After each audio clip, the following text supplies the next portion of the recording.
Good morning guys! Another day, another tutorial. So for today's video guys ay ipapakita ko sa inyo yung isa sa mga ginawa nga natin na AI prompt sa ChatGPT at ngayon nga ay gagawin natin sa Google Gemini para makita nga natin guys kung ano yung magiging result. So ganun pa rin yung process guys. Una lang ay i-click nyo yung plus sign sa left side sa pinakababa para ma-upload yung picture na gusto nyong gamitin. Sa amin kasi ay couple version, so picture namin mag-asawa.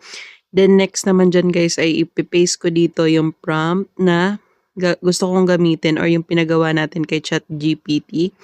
Then pag na-paste ko na yan dyan guys ay pwede na natin yan isend kay Google Gemini. Kapag nasend na natin yan kay Google Gemini, antay lang tayo guys ng ilang seconds and lalabas na dyan guys yung result. So once na may result na guys, huwag niyo kakalimutan or huwag kayo masyado ma-excite. Kailangan i-download niyo muna yung picture or image na na-generate. So huwag niyo kalimutan guys na i-like and share yung ating mga post para lagi kayong updated. Yun lang.